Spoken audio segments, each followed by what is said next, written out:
আসসালামু আলাইকুম। রমজান মোবারক। কেমন আছেন সবাই? নিশ্চয়ই আল্লাহর রহমতে অনেক ভালো আছেন। আলহামদুলিল্লাহ, আমি জান্নাত একজন প্রবাসীর বোন নতুন একটা ভিডিও নিয়ে চলে আসলাম আপনাদের মাঝে। ইনশাআল্লাহ আলহামদুলিল্লাহ আল্লাহর রহমতে রমজান মাস চলতেছে, একটু বেশি লেট হয়ে গেল প্রথম রমজানের ভিডিওটা আপনাদের সাথে শেয়ার করতে। হাজবেন্ড থাকে দূর প্রবাসে, তাই আমাকে আসতে হইলো প্রথম রমজানের বাজার সদাই করতে। আজ দেখতেই পাইলেন সামর্থ্য অনুযায়ী ফলের দোকান থেকে কিছু ফল কিনে নিয়ে আসলাম। রমজানের আগের দিন আমি বাজার সদাই করে যে সেহরির জন্য ইলিশ মাছ রান্না করলাম, সাথে লাউ শাকও আছে। আলহামদুলিল্লাহ প্রথম রমজানের সেহরি করলাম একদম তৃপ্তির সাথে। তো প্রথম রমজানের দিন সকাল সকাল ঘুম থেকে উঠে এখন নাস্তা বানিয়ে নিলাম জিহাদের জন্য। সকালে কিছু টুকটাক কাজ ছিল, সেগুলো সেরে নিলাম। এখন জিহাদকে নিয়ে চলে যাব মাদ্রাসায়, যেহেতু জিহাদের ক্লাস অনেক সকাল সকাল শুরু হয়ে যায়। সেহরি খাওয়ার পর আর ঘুমাই নাই যদি জাগতে না পারি। জিহাদ খাইতে চাইতেছে না, কারণ জিহাদ মাত্র ঘুম থেকে উঠলো। জিহাদ ঘুম থেকে ওঠার সাথে সাথে কিছুই খাইতে পারে না।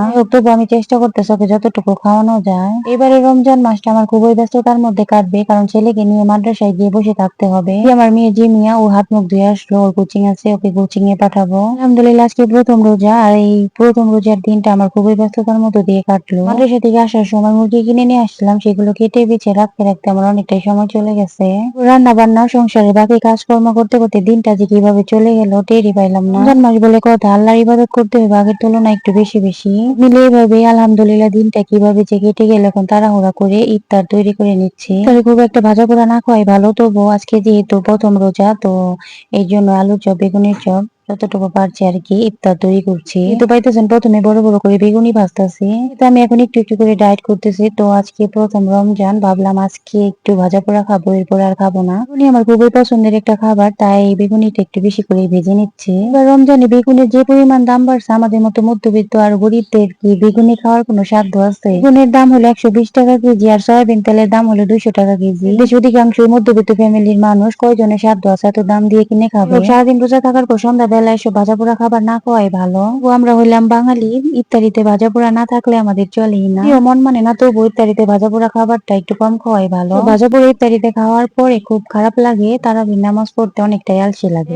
এখন আমি আলুর চপ ভাইজা নিতেছি, আপনারা তো দেখতেই পাইতেছেন। তার সময় হয়ে গেছে, আর বেশি সময় নাই, খুব তাড়াহুড়া করতেছে আমি। তাই কি করবো, তাড়াহুড়া করে তো আর চপ ভাজা যায় না, এগুলো ভাজতে হয় আস্তে আস্তে, অল্প আছে করবো, কিছু তো করার নাই। নারী হয়ে জন্ম নিচ্ছি, কাজের তো শেষ নাই। দেখতেই পাইলেন, ঠিক এইভাবে ব্যস্ততার মধ্য দিয়ে আমি প্রথম রমজানটা কাটাই। শত ব্যস্ততার মাঝেও অনেকটাই আনন্দ লাগতেছে। ইনশাআল্লাহ আজকে প্রথম রমজানের প্রথম ইফতারি খাবো। কিন্তু পাইলেন আলুর চপ, বেগুনের চপ বানাই নিলাম, পেঁয়াজও ভাজি নাই, কারণ পেঁয়াজি খেতে খুব একটা ভালো লাগে না। এই যে দেখেন করতেছি, সাথে ছোলাবো না। আলহামদুলিল্লাহ ভাজা পোড়া আইটেম এতটুকুই, আজকে আর বেশি কিছু করবো না। রব্বুল আলামিন রিজিকে যতটুকু রাখছে ততটুকু দিয়ে আজকে প্রথম রমজানের ইফতার করবো ইনশাআল্লাহ। মাশাআল্লাহ আলহামদুলিল্লাহ, এই তো প্রথম রমজানের ইফতার খাচ্ছি। জিহাদ দেখেন কত খুশি মনে খিচুড়ি মুখে দিচ্ছে। জিহাদ আমাদের সাথে ইফতার করতে বসে অনেকটাই আনন্দ পাচ্ছে। যতটুকুই আল্লাহ তাআলা নিয়ামত খাচ্ছি, যতটুকু তিনি রাখছিলেন আমাদের রিজিকে। আমি এর জন্য শরবত করছি তুকমা আর চিয়া সিড দিয়ে, খাচ্ছি চিনি ছাড়া শরবত, আর জিমিয়া খাচ্ছে চিনি আর ট্যাং দিয়ে। খুবই সুস্বাদু শরবত বানিয়ে। এর জন্য আখের গুড় সাথে চিয়া সিড মিক্স অনলাইনে অর্ডার করছি, কিন্তু এখনো হাতে পাই নাই। ইনশাআল্লাহ পেয়ে যাবো 2-1 দিনের মধ্যে। তারপর অবশ্যই আপনাদের সাথে শেয়ার করবো ভিডিওর মাধ্যমে। চিন্তা ভাবনা করছি ইনশাআল্লাহ এবার রমজানটা কাটাবো খুবই সুন্দর ভাবে। ভাজা পোড়া খাবার থাকবে না আমার ইফতারে, আজকে প্রথম রমজান, তাই খাচ্ছি শখ করে। রমজান মাস হলো মহান আল্লাহ তাআলা সন্তুষ্টি লাভের মাস। রমজান মাস হলো ইবাদতের মাস। মাস হলো গুনাহ থেকে মুক্তি পাওয়ার মাস। পোড়া খাওয়ার পরে খুবই বুক জ্বালা পোড়া করে, তাই আমি চাচ্ছি না এবার ভাজা পোড়া খেয়ে আল্লাহর ইবাদতে কোনো বাধা সৃষ্টি হোক। আপনাদেরকে বলছি, আপনারা যতটুকু পারেন স্বাস্থ্যকর খাবার খাবেন। রহমতের মাস বছরে একবারই আসে, এক সেকেন্ডের ভরসা নাই। এই রমজানে আসি, সামনের রমজানে নাও থাকতে পারি। শুনে আমরা সবাই স্বাস্থ্যসম্মত খাবার খাই, সুস্থ থাকি, আল্লাহর ইবাদত যেন বেশি বেশি করতে পারি। বললাম বাঙালি ভাজা পোড়া খাবার পছন্দ সবাই। ছোট মুখে অনেক বড় বড় কথা বলে ফেলেছি, যদি তাকে আমার ভিডিওতে বা আমার কথার মধ্যে কোনো ভুল ত্রুটি মনে করে একটু ক্ষমার দৃষ্টিতে দেখবেন আশা করতেছি। ওর জন্য শুভকামনা জানাই আজকের মতো বিদায় নিতেছি। সবাই ভালো থাকবেন, সুস্থ থাকবেন। ধন্যবাদ সবাইকে পুরো ভিডিওর সাথে থাকার জন্য। আল্লাহ হাফেজ।